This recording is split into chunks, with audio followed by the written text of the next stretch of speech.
Hello guys, তোমরা কেমন আছো? আশা করি সবাই ভালো আছো। তো যারা আমার চ্যানেলে নতুন আসছো তারা সাবস্ক্রাইব করে বেল আইকনটাতে অল করে দেবে।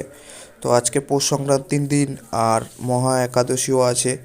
তো সকাল সকাল উঠে ফার্স্টে পুজো দেখলাম। এই দেখো, তোমরা সামনে দেখতেই পাচ্ছ এই যে পুজোর ভিউ।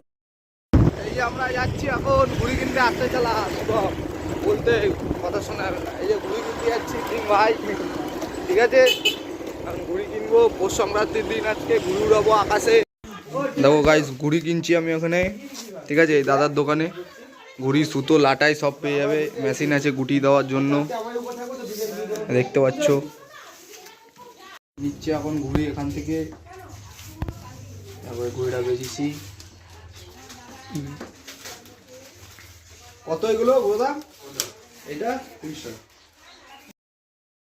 তোমরা গাইস বিশ্বাস করবে না, এক একটা ঘুড়ি 30 টাকা দিয়ে কিনে, মানে 60 টাকার টোটাল ঘুড়ি কিনলাম, মাত্র দুটো ঘুড়ি।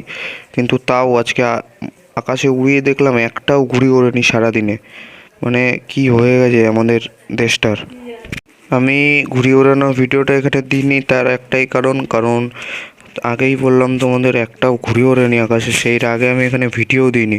তো রাত্রি হয়ে গেছে আর এখানে পিঠা বানানো হচ্ছে আমার দাদু বাড়িতে। এখানে আমি খেয়ে টেস্ট করছি এখন। খুবই সুন্দর। আর এটা যেটা দেখছো, এটা আমার বাড়ির জেঠি তৈরি করেছে। তো এটাও খুব দারুণ, এটা খেয়ে ভালো লেগেছে।